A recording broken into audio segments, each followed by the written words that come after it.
You clicked on this video for a reason. Here's my promise. By the end, you'll have a clear, simple practice for telling the truth in a way that actually sets you free. Not a slogan, something you can use tonight when the room goes quiet and the easy lies call to you like soft beds. The tension is this. Every honest word you speak will cost you something, an approval, a habit, a mask. Freedom isn't free. It takes exact payment in illusions. We say we want freedom, yet we spend our days arranging our cages, decorating them with opinions that win applause and beliefs that never get questioned. We learn to smile with only the top half of our faces. We answer fine when the soul wants to say lost. And then we wonder why the air is thin. The truth is oxygen. But oxygen can sting the lungs when you've lived too long in stale rooms. Honesty breaks the seal. It invites weather into the house. Wind scatters the organized piles. Rain finds the leak you were pretending wasn't there. Honesty begins long before it reaches your lips. The first lie is not to others, but to the self. It's the lie that says, I don't know what I feel, when the body has been whispering for days. It's the lie that says, this is who I am, when what you mean is, this is what I learned to be, so I was less abandoned. We mistake old strategies for identity. We mistake the costume for the skin. And then when the truth knocks, we keep it on the porch, pretend we're not home, and stare at the peephole as if it were a telescope looking back through us. The mystics never said truth was polite. They said it was liberating. Those are different promises. Liberation pulls out nails. It doesn't ask permission from the board. When you start to tell the truth, even to yourself, the ego looks for the emergency exit. It says, you're going to ruin everything. And in a way, it's right. Honesty ruins what wasn't real. It ruins the story that kept you smaller than your longing. It ruins the vows you made to your fear under the old moon. But what survives the ruin is life, the kind that breathes without your permission because it's bigger than you. To live honestly is to live as a clearing. Picture a misted forest at dawn. Light finds any opening.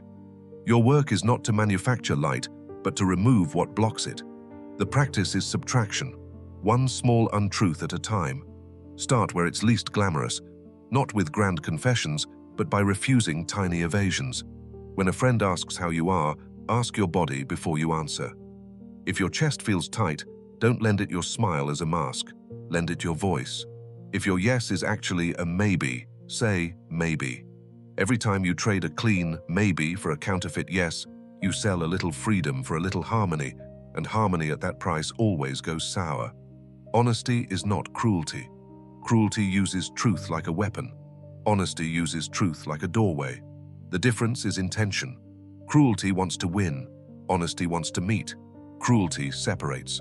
Honesty reveals the real distance so a real bridge can be built. Say the true thing as if you want to stay in the room. Say the true thing in a way that you could hear if it was said to you. This is spiritual craftsmanship, shaping the raw wood of truth so it can be received without splinters while still being wood. There are 3 altars where honesty demands an offering: the altar of the self, the altar of the other, and the altar of the world.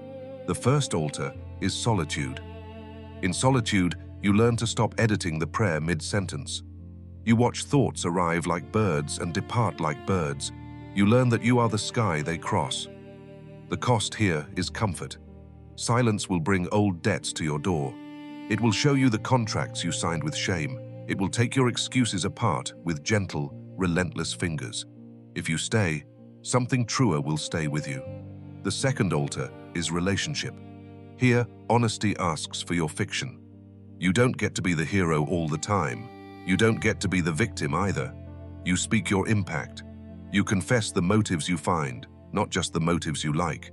You say, I was afraid, so I tried to control you. You say, I wanted to be admired more than I wanted to be seen. These are expensive sentences. They cost pride, but they purchase intimacy. And intimacy does not mean agreement. It means reality shared by 2. Sometimes the most loving word is no. Sometimes the only loving word is goodbye. Every boundary you honor pays your future in uncut gems. The third altar is the world, the collective field where we collude in disguises. Culture hands you a mask and calls it your face. It gives you a script and calls it your voice.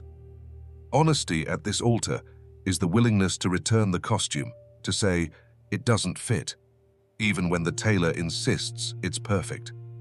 You may lose invitations. You may lose belonging by pretending. But slowly, the world you're meant to belong to steps out from the trees, wild and unashamed, and says, "We've been waiting." There is a difference between secrecy and privacy. Secrecy is fear's storage unit. Privacy is love's garden wall.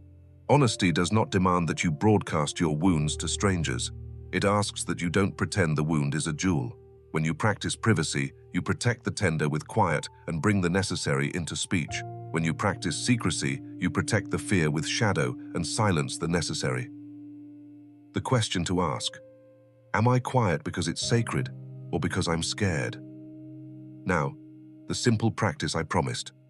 It fits in a pocket and weighs less than a breath. First, pause. Before you speak, before you type, reply, agree. Let one conscious breath pass through you. Imagine it as a clean lake, water rushing through the cave of your chest. This buys you enough time to notice the small flinch inside that signals an untruth about to be born. Second, feel. Place your attention on 3 markers: throat, chest, belly. Ask them what they know. The throat tells you what wants out. The chest tells you whether the door is open. The belly tells you if your feet are actually on the ground. If any of them tighten, slow down. The body is the scripture honesty wrote for those who can't read their minds. Third, name. Not the whole novel, just the true sentence you can bear. I'm not sure. I feel uneasy. I need time. That story hurts when I wear it. Speak in first person. It keeps the knife from pointing at anyone else. Fourth, offer. If honesty closes a door, open a window. I can't say yes to this, but I can talk tomorrow. This isn't my pace, but here's where I can meet. You are not responsible for other people's weather, but you can bring tea to the storm. Fifth, stay. After the true thing is said, remain in your body for the aftershock. Don't rush to soften it with jokes or patch it with apologies that aren't really yours. Freedom will try to run because freedom is new. Invite it to sit. Let the room rearrange around the new furniture of truth. Do this in small moments, and the big moments will find you ready. Do this with yourself, and you won't need as many confessions with others. Do this with others, and you will discover the most radical miracle. Your life begins to rhyme with your values, and the echo of that rhyme is peace. What about the cost? In time, honesty will ask for certain friendships, the ones built on mutual denial, for certain ambitions, the ones that secretly demand you be a stranger to yourself, for certain versions of you, the ones that learned how to survive but never learned how to live. You might find a job growing too small, a habit growing too loud, a room growing too silent to stay. You might find yourself walking out, not in rage, but in fidelity to something invisible and vast that has been courting you for years. This is not loss for its own sake. It is pruning. A gardener cuts, not because she hates branches, but because she loves fruit. Paradoxically, honesty often softens you, not into weakness, but into permeability. You stop armoring against everything because you stop lying to yourself about what everything is for. You become available to meaning. You notice how regret only truly visits when you betray your inner witness. You notice how courage shows up a heartbeat after you tell the truth, as if it had been waiting just outside the door, listening for the sound of the latch. There will be days when truth tastes metallic, when you would barter 5 easy lies for 1 more hour of ignorance. On those days, remember this: honesty is not a personality trait, it is a relationship you keep renewing. It is devotion. In the contemplative traditions, devotion is not flattery, it's endurance. You sit with what is real, not because it always feels good, but because only the real can love you back. Imagine your life as a house with many rooms. In some rooms, the windows are painted shut. In others, the floorboards creak with every step. You have guests over. You keep them in the tidy room, the public room, but you know where the boxes are stacked, where the letters unsent sleep under the bed. Honesty is not forcing every guest to tour your attic. Honesty is first taking yourself there with a lantern. It is opening a window no one else knows about and letting the air circulate. You may find that the house expands. You may discover a door that leads to a garden you forgot. The very walls seem to widen when you stop pretending they're closer than they are. There is a quiet freedom in no longer needing to manage impressions. You become a little less hungry for praise and a little more hungry for truth. You begin to recognize praise that fits and praise that floats. The first lands like bread, the second like helium. You stop chasing helium balloons into the sky. Bread and water, this is what feeds a soul. And the water tastes like honesty. The bread tastes like responsibility. Together, they make strength. Some people will not love your freedom. They loved your compliance. They loved the angle at which you bent to make them more comfortable. Bless them. Don't make an enemy out of what you're simply outgrowing. Let them be teachers in the school of your boundaries. When the old chorus starts calling, be agreeable, be smaller, be the person who never makes anyone uneasy. Remember that unease is the body's way of stretching.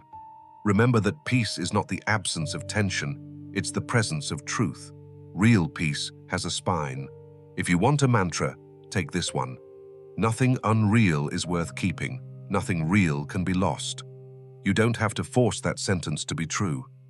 Live as if it might be, and watch what happens. The friendships that remain will feel like shelters. The work that remains will feel like vocation.